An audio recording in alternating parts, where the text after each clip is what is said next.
Muito boa tarde para você, conectado do endereço do Sinergia CUT do Facebook, do Twitter.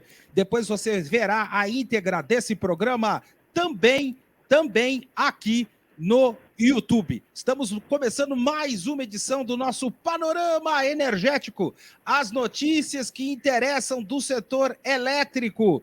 E toda semana você tem a análise pormenorizada de Wilson Marques de Almeida. Tudo bem, Wilson?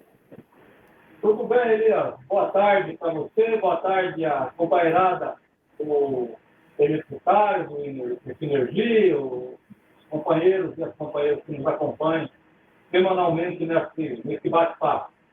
Estamos aí apreensivos no período de transição de governo e acompanhando atento os acontecimentos que estão rolando, né?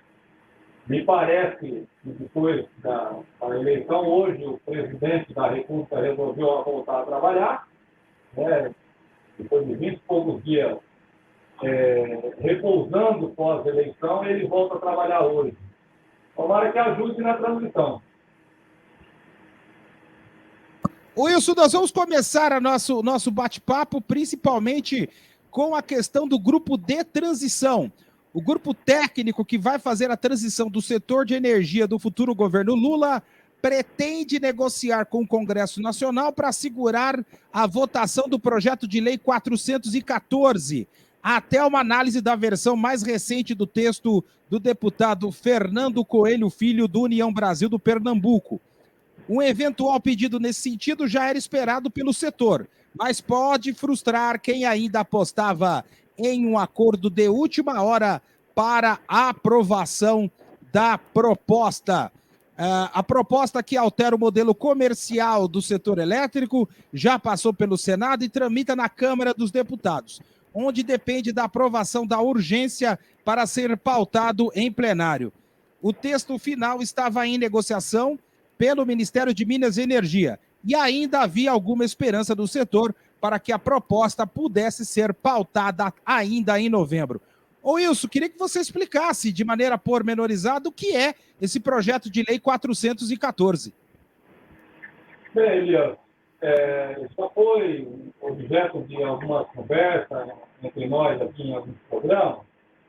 O PL 414, ele veio do Senado, ele nasceu no Senado, dentro do debate de abertura, de liberação total do mercado de energia. Então, há uma consulta pública, a consulta pública 33, que foi realizada pelo Ministério de Minas e Energia, e essa consulta pública recebeu várias contribuições, inclusive contribuição do Energia, nessa consulta pública do Ministério de Minas e Energia, e ele trata, o PL, o projeto original tratava de concluir o processo. Hoje, o setor elétrico, ele é um setor parcialmente regulado.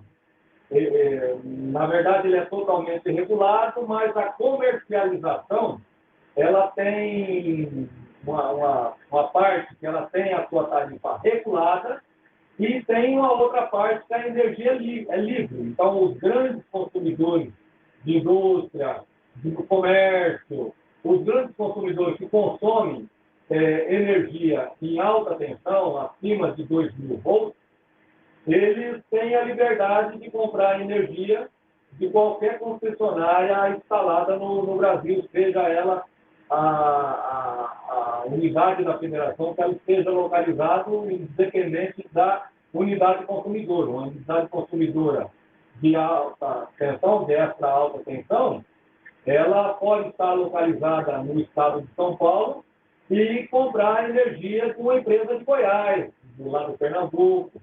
Aí ela vai na negociação desses valores, que é uma negociação feita diária. Essa empresa, ela pode. Essa situação avançou, os consumidores de baixa tensão na faixa aí dos 440 volts, eles passaram, se tivesse um consumo acima de 2.000 watts, passaram a ter a oportunidade também de realizar a compra nesse mercado livre. E a consulta pública 33, ela previa, e aí o PL 414, ele nasceu para regulamentar isso, ele previa que esse processo de evolução da abertura do mercado, de tornar os consumidores, todos os consumidores livres, por exemplo, eu moro numa área de concessão da Electro.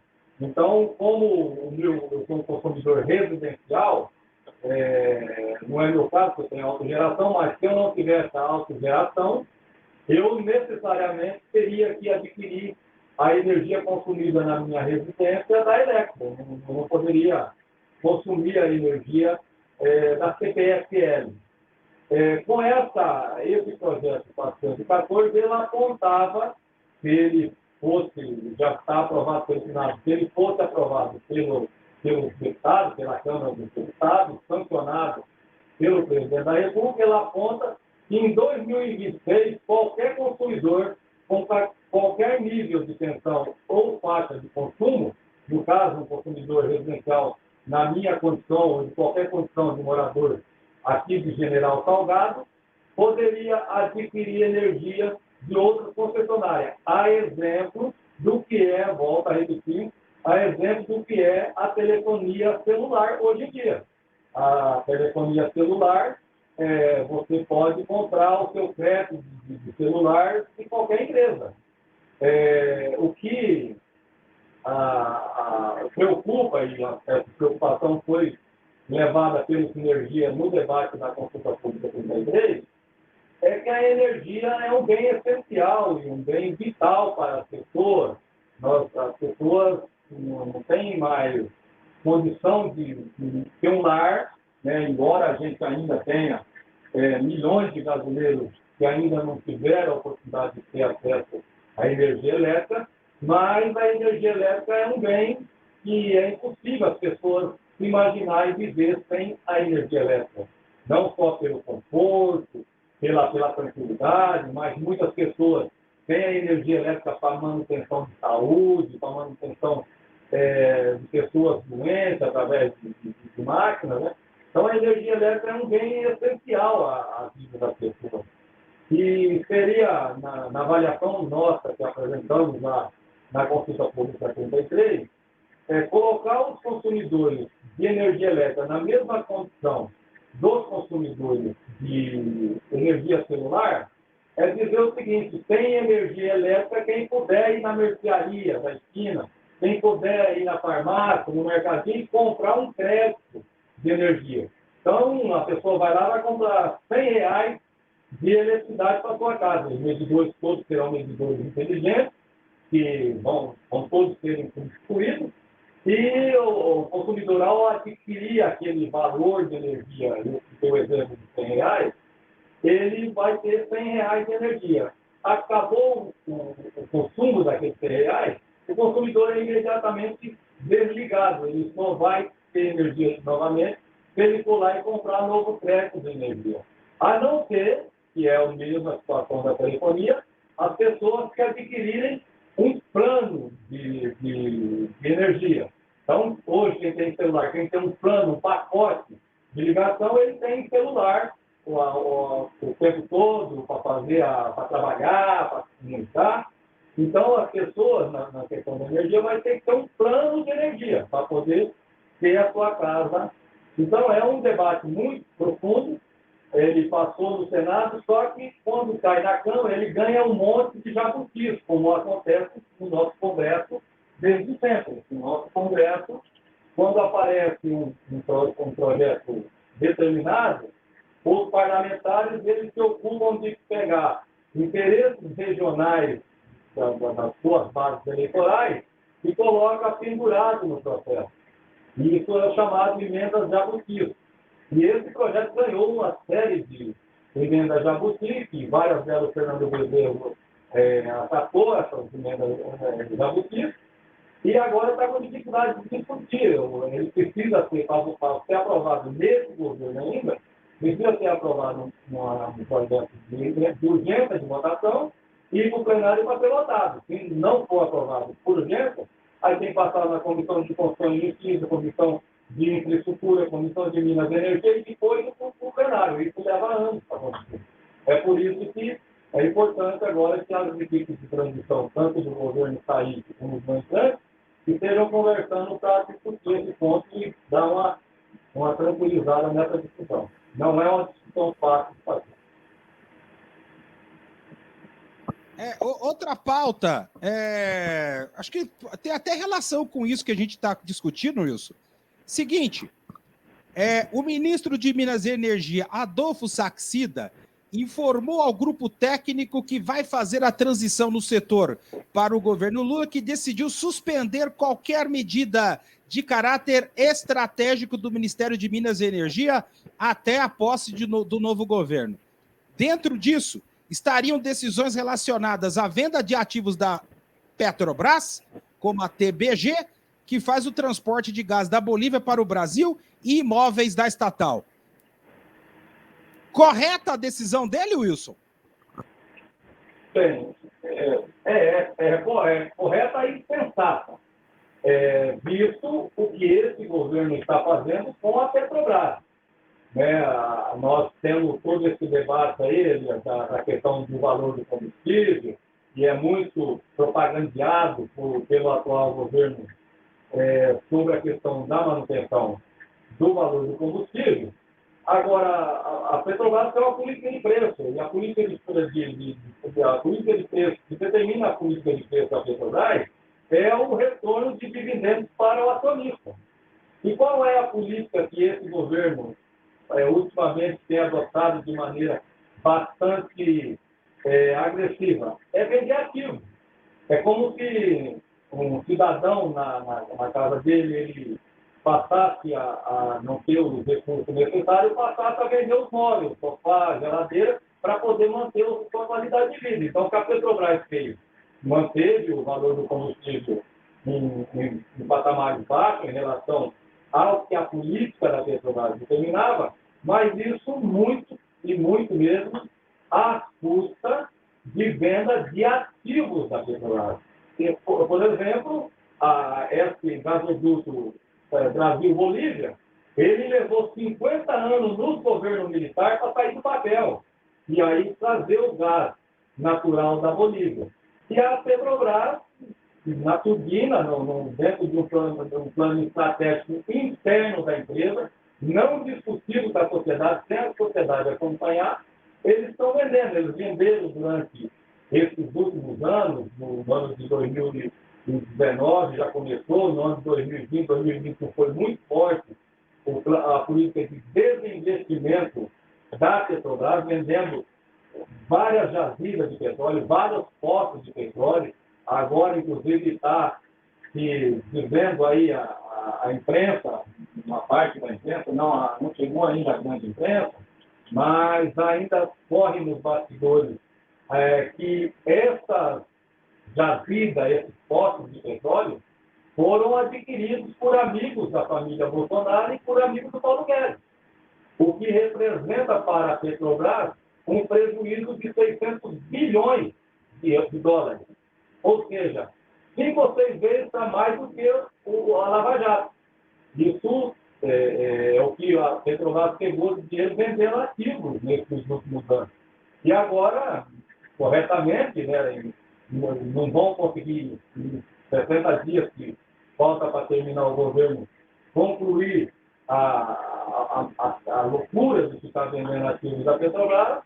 O ministro Saxida, atendendo o pedido da equipe de transição, que está sob a coordenação do Maurício Tomalcin, do Nelson Rubner, e o senador Jean Paul Prats, que deve discutir essa questão da Petrobras, houve um consenso, e um bom senso prevaleceu, de suspender esse projeto estratégico da Petrobras de abrir mão de ativos, tanto de prospecção de petróleo, de transmissão de gás de petróleo, e também a questão como é que fala mesmo?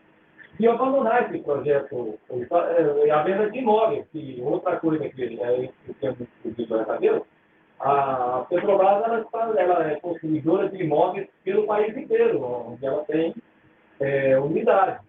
Né? E ela está se desfazendo desses imóveis para ter dinheiro em caixa, para ter lucro, para garantir a não reajuste da tarifa de combustível.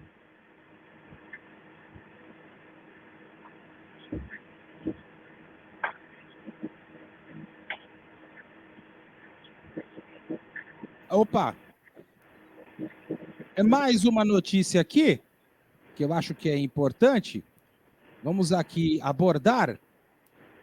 Vamos falar da ANEEL. A Agência Nacional de Energia Elétrica fez uma chamada pública para um sandbox tarifário, com o objetivo de testar novas tecnologias de faturamento para os consumidores de energia e verificar se as inovações resultam em menores tarifas. O objetivo do sandbox é testar as iniciativas em um ambiente controlado e de forma temporária, para que as distribuidoras possam analisar os modelos de tarifas propostos com base em diferentes técnicas e tecnologias. A agência informou que recebeu 10 manifestações de grupos de concessionárias de distribuição de energia, representando um total de 33 empresas com 22 temas. Isso é benéfico ou prejudicial ao setor elétrico, Wilson?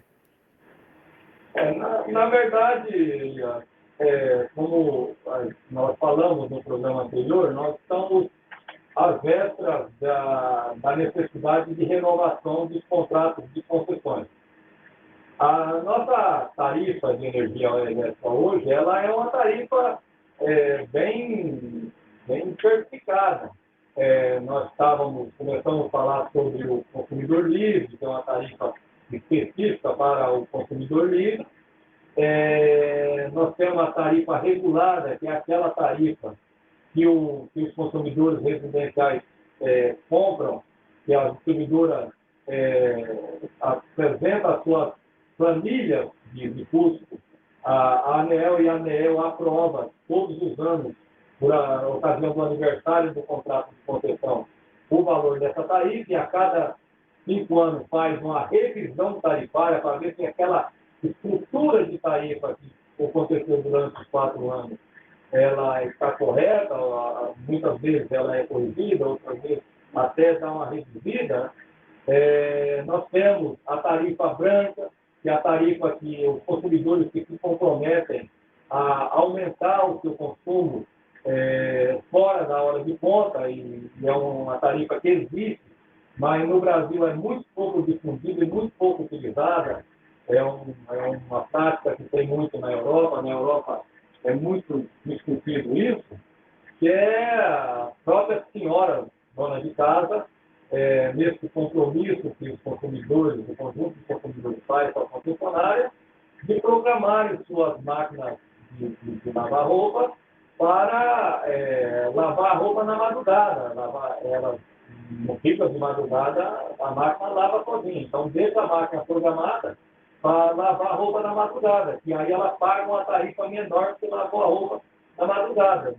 Uma tarifa menor do que você lavar a roupa no período da tarde, é a hora que o consumo de energia está muito alto, e aí o consumo de energia é mais caro. Nós temos essa tarifa no Brasil também, a tarifa branca. E temos as bandeiras tarifárias também, que é um ponto que nos coloca como nossa tarifa é eminentemente hidráulica, e a base da nossa energia hidráulica, quando o nosso sistema hidráulico está em dificuldade, é acionada as termoelétricas, que as termoelétricas ela impõem uma tarifa maior, e essa tarifa maior é refletida na conta do consumidor através de bandeiras amarela ou bandeira vermelha, clara ou bandeira escura. Então, tivemos ainda até a bandeira da crise energética por época da crise da Covid. Então, tem várias tarifas nós temos no Brasil. E agora, como nós estamos no aniversário, e os contratos de concessões atual, eles estão muito leoninos na questão da manutenção do equilíbrio econômico financeiro das empresas. Então, quando chegar agora em 2027, 2028, que terão que ser assinados novos contratos de concessão, as empresas vão ter que enfrentar essa discussão do equilíbrio econômico-financeiro. E aí é que é onde eles estão se antecipando e tentando discutir outras formas de tarifa, outras formas de tarifação, para que eles não se vejam, de repente, na hora de discutir o seu contrato de concessão, desprotegidos, os seus capitais desprotegidos. Tem uma forma. Então, essa discussão de uma nova estrutura tarifária interessa principalmente as distribuidoras que vão ter o seu contrato vencido agora nos próximos anos, 27, 28, até alguns em 26 começa a vencer o primeiro contrato, da Etelca já é em Light, Etelca Espírito Santo, Light Rio já é em 26, em São Paulo nós começamos em 27, 28, e as outras vai para 29, 30, a renovação das condições. É esse debate que as distribuidoras estão agora preocupadas para se proteger lá na frente, na hora de discutir a renovação dos contratos.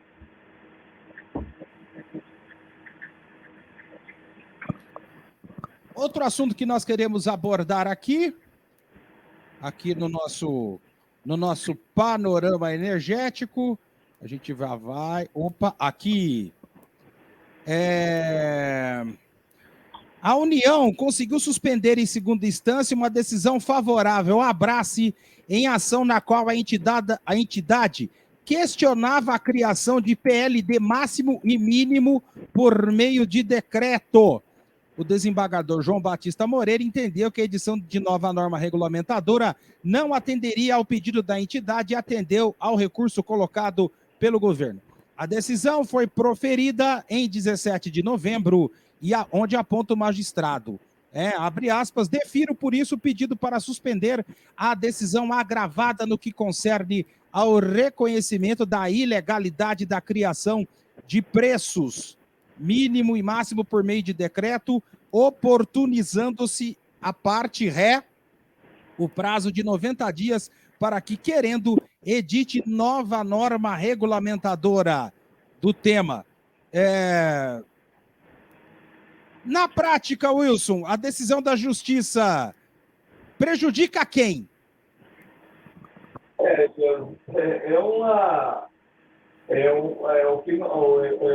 mesmo assunto que nós estávamos falando no ponto anterior, que é as distribuidoras olhando o seu futuro, olhando o seu balanço, e aí nós falamos no primeiro ponto sobre a questão do mercado livre.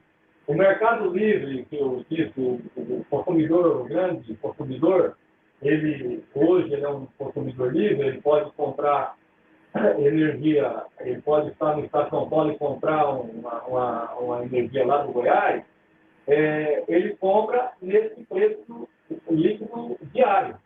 Então, todo dia, a CCE, ela divulga um preço líquido diário, é o preço da energia do dia. E o que determina esse preço de energia do dia? O nível dos reservatórios, o volume de energia que está sendo gerado na termoelétrica, na solar e na eólica, o mix desse valor de tarifa, naquele momento de geração, naqueles tanques de volume de água, de vento, de incisão de sol, essas questões todas de fornecimento de gás, o preço do gás, o que determina o preço líquido diário é divulgado pela Comissão CCE, Comissão de Comercialização de Energia Elétrica. E esse preço flutua. Ele pode variar de R$100 a R$1.000. Ele não tem... E aí o governo ele achou que, através de decreto, ignora o fato de nós termos uma agência reguladora no setor, e ela existe para regular a relação entre os fornecedores de energia e os consumidores de energia, e o governo ele ignora essa relação, tanto o Operador Nacional de Sistemas, que é o ONS, ele que diz a CCE quanto que está as gerações hidráulica, eólica, solar naquele momento para ele, da CCE, fazer o preço líquido diário, e o governo achou que por decreto ele podia falar, ó, você não pode vir fazer o PLD acima de X valor, eu não vi o decreto, os valores do decreto, mas eu vou pesquisar esse decreto, e você também não pode vender abaixo de tal preço. Isso o governo achou que podia, através de um decreto, uma canetada do presidente da República, poderia resolver essa questão. E aí as agências do setor falaram, peraí, nós temos uma agência reguladora, nosso contrato diz que é eles que determinam o preço, e o governo entra através de um decreto determinando o valor que nós vamos negociar em energia. Nós somos um mercado livre. Como é que um governo que defende a livre iniciativa, o livre mercado, interfere no preço através de decreto? E ganhou uma liminar, porém a liminar ela foi suspensa, a liminar, e mesmo suspendendo a liminar, o desembargador lá, o juiz que deu a suspensão da liminar, ele também arbitrou que a ANEEL, em 90 dias, ela precisa criar um novo mecanismo, que atenda à realização das votações, para o preço líquido diário, que é o PLD. E esse preço líquido diário tem toda essa informação que eu disse para você, de levar em conta as questões da energia disponível no momento, os encargos que nós temos no momento, os impostos que nós temos no momento. Então, a ANEEL está contra-argumentando que é um assunto bastante profundo, precisa ser discutido com a sociedade, precisa ser recebido de audiência pública, consulta pública, precisa ter um prazo. A ANEEL está dizendo, ó, não dá para fazer um regulamento nesse número de dias, 90 dias. Nós podemos até abrir um processo, mas não dá para ter tanto de dia, vamos de mais tempo. E agora está um embate. A liminar foi derrubada, com essa prazo a ANEEL está alegando que não dá para cumprir, mas, pelo menos, o decreto de interferência direta da canetada do governo no preço da tarifa de energia elétrica foi suspensa pelo tribunal, pela justiça. E agora, mesmo que a União tenha derrubado essa decisão do tribunal, derrubou com essa condição. E aí vai ficar na mão da ANEEL agora. A ANEEL vai ter que, o governo vai ter que obedecer a decisão, mesmo derrubada liminar, de pedir para a ANEEL fazer a regulamentação em 90 dias, e a ANEEL vai ter que discutir com o governo como fazer isso em 90 dias. Foi uma canetada do governo em cima do mercado de energia que as associações se revoltaram. E com essa análise, nós terminamos mais uma edição aqui do nosso Panorama Energético. Prometemos voltar na próxima semana com Wilson Marques de Almeida. Até lá, Wilson! Até lá, Elias. Vamos continuar aí atentos aos acontecimentos. Estão muito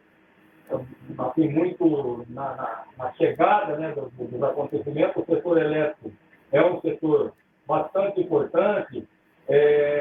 Eu vi ontem, já à noite, olha, que eu fui dar uma lida, que há um movimento na Eletrobras, recém-privatizada, né, de os atuais conselheiros agora.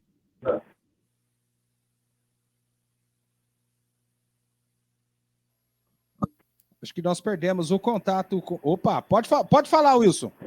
Não, a notícia noite é que os conselheiros da atual Eletrobras privada, né, eles vão discutir no conselho recomendado pelo Comitê de Pessoas da Eletrobras um reajuste na remuneração dos conselheiros de 130%.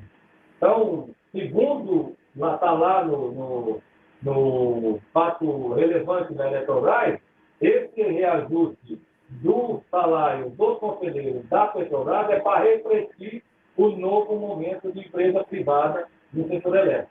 Então, se preocupam com a solução de aumento do salário dos administradores e, ao mesmo tempo, faz um PDV para colocar para fora todos os trabalhadores da Eletrobras. Esse é o resultado da privatização mais rápida que nós tivemos no nosso país. E nós vamos acompanhar todos esses pormenores e desdobramentos e certamente voltaremos com mais análise na próxima semana. Até lá, Wilson! Até lá, Elias! E um abraço para você que ficou ligado aqui no Sinergia CUT. Tchau!